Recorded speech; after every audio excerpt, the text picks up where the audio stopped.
And we're joined now by World Championship trainer Teddy Atlas. We watched the fight together, Teddy. Told you so. Told you controversy. You did. Said it all week. Well, what's your reaction to the decision? Corruption in boxing. Follow the money. And no one else is going to say that in boxing, and some people are going to be very upset. And I don't care.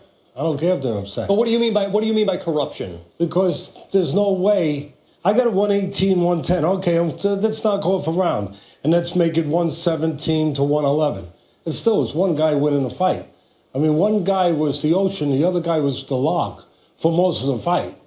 The ocean usually wins in that battle. Yeah. When I watch and I go out there and I look in the Atlantic Ocean, the ocean moves the log around. The ocean is the champion. The ocean was Golovkin. But not in boxing. Boxing doesn't honor the things that should be honored. It honors money, control, power. And there's only certain power brokers in boxing, certain promoters, and they have the power. They have control who the judges agree, who the judges aren't going to be. So who the judges know if they want there for a rematch. I mean, there's no other way to. How could I stand here all week and say that it's going to be a controversial outcome? Yeah. How do I know that? How do I know? Early on, I had said that Golovkin 2 years ago would knock out Canelo, but the fight got closer. It did get closer because he would have got knocked out 2 years ago. But he fought in spots, but he didn't fight enough to win. He fought in spots to survive. He being Canelo. Spots to survive. Spots to win here and there, to keep the ocean from putting him way up on the shore if he's the log. But at the end of the day, he didn't do enough to win.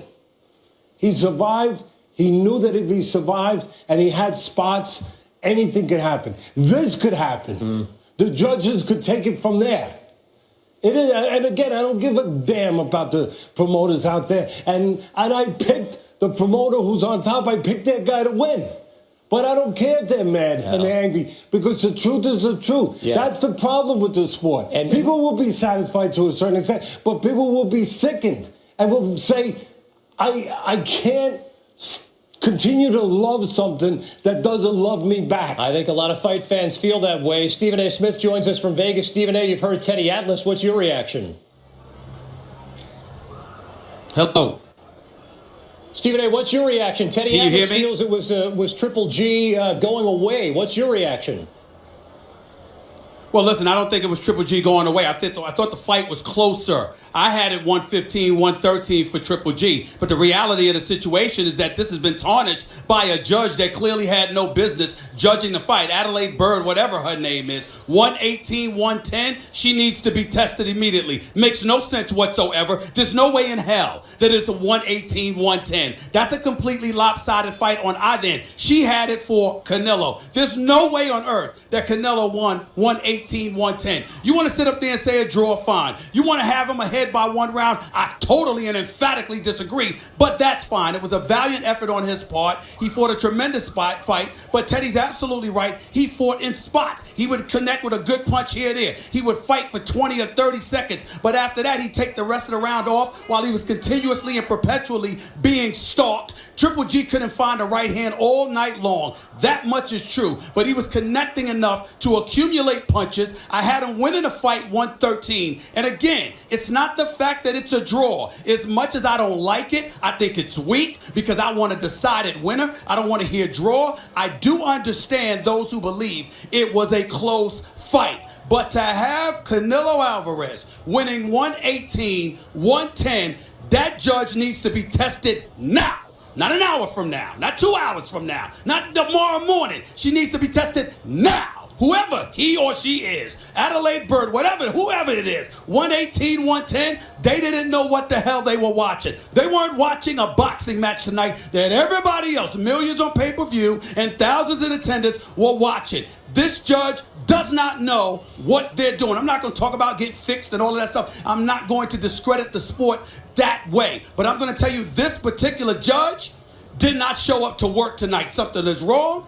They didn't know what they were doing. 118, 110, Please. Well, Stephen A. doesn't want to go there, but Teddy, I get the sense that you want to go. When you say corruption, I don't discredit the sport. I discredit the so-called executors of the sport, the people that are supposedly supposed to be enforcing the sport, looking out for the sport, ruling over the sport. I put an indictment on them. An indictment on them. They are corrupt. I have no problem saying it. They are corrupt. There's no way that you see 118 to 110 for Canelo and you say, well, it's just a mistake. It was just my judge. No, it's not a mistake. That can't be a mistake. Look, this sport has shown history. I'd like to respond. We all want to ignore it, but this sport has shown history of corruption. The IBF, years ago, Bob Lee, the president, he got caught on videotape taking money. He was the president of the IBF. Everyone forgets a few years ago, there was a woman judge, $30,000 wound up in her bank account after a bad decision. What is that? What is that? Hold it. May I respond? Go ahead, Stephen A. May I respond?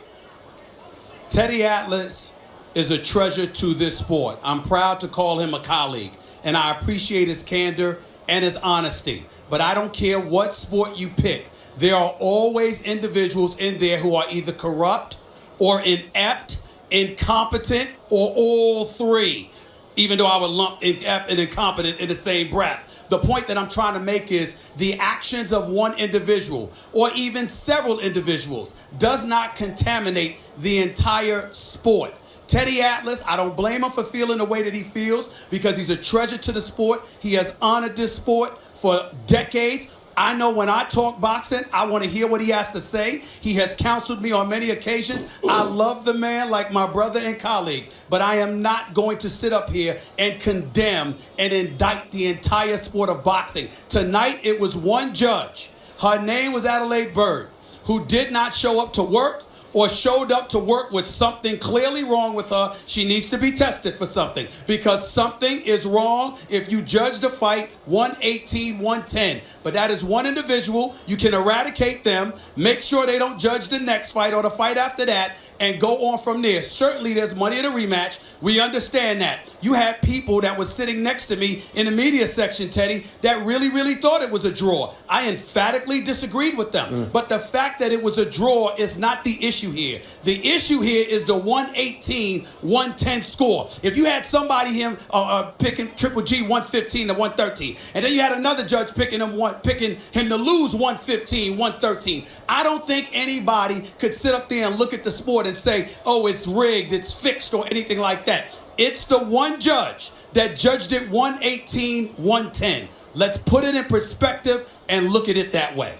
Again, the sport, and I love Stephen, the sport is a great sport. It's the greatest sport of all. You made your living in it. The greatest sport of all. It's the only sport. This life, this world can be unfair, okay? Sometimes we make too many excuses, we do, and we try to play ourselves as victims, and we're not victims in this beautiful country. We can be anything we want to be. But sometimes, even with that, life is unfair. This is the sport, the one sport where on any given night, a kid from anywhere, from dirt floors to where he was from a country that he didn't have the rights, he didn't have money, he had nothing but poverty, he didn't have parents, he didn't have anything. But he had it in his chest, in his heart, to work hard, to get in that ring, to be ready, to be trained. And on one given night, he can have his hand raised and be called champion of the world and make life fair, make the world fair.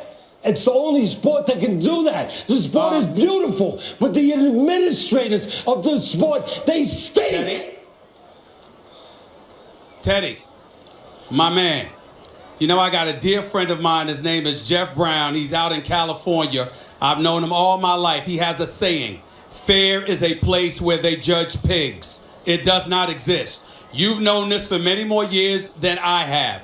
Just because you have somebody that's incompetent and just because you have someone that makes it look unfair, let's not indict the entire sport. Stephen, it's a damn shame. How often, it's a damn Stephen? shame. We're going to be doing this again a month from now. We're going to be doing this again 3 months from now. In a lot of sports. But not as much as this sport. I love the sport of boxing too much to do that to them. And I'm not going to do that to the sport. Stephen, this decision by this judge was bogus. The environment, the landscape of the sport is set up to be corrupted. It's set up. There's no separation of church and state. It's where the people making money with the people controlling and administrating the sport. There's no separation. The promoters are allowed to pick judges. They're allowed to be involved in saying who doesn't judge and who does judge. When you have that kind of closeness between the people making money and the people administrating the sport, there's a landscape for corruption. You can't put people together like that. One person wants to make money, the other person's supposed to be in charge and be the police. You can't put them together like that. Teddy, wherever there's big money, there's room for corruption. We understand that, but that's not restricted to the sport of boxing. At the end of the day, two guys got in the ring. They fought valiantly for 12 rounds. We have a problem with one judge's decision. That's what this comes down to. There's money, we have a problem with one judge's decision. to be made in the casino business, but there is an oversight board to make sure there's no corruption. There's no oversight board in boxing. There's no commission. There's no national commission. No federal guidelines. Nobody looking and saying, can't do that. Can't do that. You can't be in charge. Promoter can't be in charge of who the judges are going to be. No, of course you want these judges. You can't be in charge. We're in charge. We're going to oversee it. We're going to police it. We're going to make sure that there's no corruption. There's nothing. There's everywhere else in the garment business, there's corruption. But there's an oversight. In the Wall Street, there's corruption. But there's an oversight. There's no oversight. And there's consequences. Calm down. Hold on, Teddy. There's always been, yes, you have oversight. But even with oversight, I could sit here and give you a laundry list of situations in various sports where there was oversight and there was still corruption. What happens is there's ramifications for those corruptions and that you eliminate it. The fact of the matter is, with this judge, you eliminate this person. You make sure Judge Bird, is not around. She will be working again. I'll make you a bet. I love you. I make you a bet. Okay. All I'm saying to you is this. That may be true, but that doesn't make the entire sport corrupt. That's all I'm saying. It's not the sport. It makes the process corrupt. The process is vulnerable to be corrupted. I'll tell you this much. I don't like the outcome, Teddy. Hold on, Teddy. I don't like the outcome. I especially abhor the decision by the judge. But I will tell you this. I saw a great fight tonight. That was a sensational fight on the part of Triple G and Canelo Alvarez, and everybody who came here got their money's worth. Now, the decision was bogus. Make no mistake about it. Draws are weak as far as I'm concerned. Pick a damn winner. You got me there. There's no denying that. 118, 110, I've said enough about that daggone judge. As far as I'm concerned, she should be exiled from the sport of boxing for making such a bogus decision like that. But at the end of the day, what we paid to see, what Golden Boy Promotions put together, let's give credit where credit is due. We got a hell of a fight tonight. Canelo Alvarez showed up. Now, I don't think he won the fight, but he put forth an incredible showing. I was very proud and respected his effort. And as far as I'm concerned, if it was anybody other than Triple G, I think he would have knocked him out because he hit Triple G with some haymakers, and Triple G just kept coming.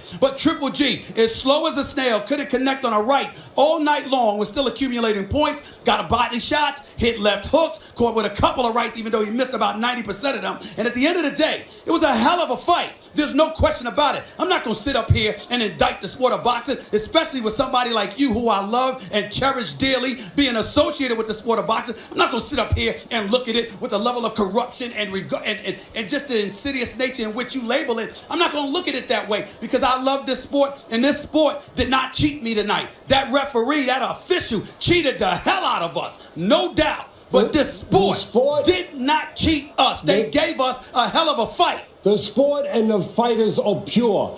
That doesn't change. They didn't cheat us. They never cheat us. They always give us the best. It's the administrators that cheat us. And now we've been taken to a place where we should be satisfied. Even though they do the wrong thing, we should be sad. Well, at least it was a good fight. Yeah, of course it was a good fight. Of course it was a terrific fight. It was a great fight. But of course it was. But we should forget about the robbery because it was a good fight. What if it wasn't a good fight? No, you don't forget about it. No, you don't forget about it. That's what happens. No, you don't forget about it. That's what happens. That's what happens. Let me ask you a question. We start to excuse. No. Let me ask you a question. I want to go to history. When you saw History is what I'm talking about. That's the history. Teddy, listen to me. Listen to me, Terry. All right. Teddy, listen. When Meldrick Taylor got dropped by Julio Cesar Chavez, and that fight was stopped with 2 seconds left, and we all know he would have won a decision. Were you not disgusted? When we saw Pernell Whitaker take Julio Cesar Chavez to school and they called it a draw. Were we not disgusted with that decision? But we still remembered the fight. We still remember the greatness of the fight. Whether it's Oscar, whether it's Sugar Ray, whether it's Hagler, the list goes on and on. Hagler got robbed and then came back in the rematch and knocked the dude out in the first round. We've seen this happen before. It happens. That doesn't mean you don't appreciate the greatness of the sport. I'm not going to let you do that to me, bro. I love the sport and I love you. I'm not going to let you do that to me. I saw a great fight tonight. The judge was garbage. She deserves to be exiled, but the fight didn't cheat us. We got what we came for. The decision is the decision. I'm saying that I love the sport. I love these fighters. I love what they represent. I love what they do. I love what they risk. I love what they put themselves through. I don't love the administrators of this sport. Neither do I. Who does? Who loves any administrator? Who loves any administrator? No other sport does this happen on a regular basis. Who loves administrators? What other sport does this happen to on a regular basis? None. What other sport do you see people saying we love the administrators? What's wrong with you, Teddy? No, I mean, even in the NFL, everybody decries Roger Goodell. Nobody loves administrators. Listen, don't twist it around because you're a college graduate and you're trying to twist it around and be real quick on your words. Stop that crap. Stop it. Stop it. We're talking about, let's be straight here. Nobody loves administrators. Come on, let's stop it. There is no administration of a sport that has been worse than boxing. Nobody has a worse track record than boxing. Nobody. And other sports. That's true. Other sports. True. I'm not arguing that. And again, I'm just saying it doesn't take away from the greatness of the fight. Other sports have an oversight, a police station, something that at the end of the day, they try to get it right. They look at it. They correct it. They make sure that at least they're there to keep the wolf from the door. There's nobody there to keep the bad wolf from the door in boxing. There is nobody policing it. This stuff goes on too often. Too often, Stephen. Too often, Stephen. I wouldn't say too often. It's happened enough. There's no doubt about that. But the bottom line is we saw a great fight tonight. We've seen a lot of great fights. We go to the boxing matches every time thinking that the judges, hopeful that the judges will see the fight as we've seen it. So most times they do, sometimes they don't, and other times they are absolutely positively egregious and there's no excusing it, and those referees, those officials should be banned. But outside of that, it is what it is. Fair is a place where they judge pigs, man. It doesn't exist. And we can't expect fairness all the damn time, particularly when there's big money to be made in a rematch. I understand where you're coming from. You're right about that. But it is what it is.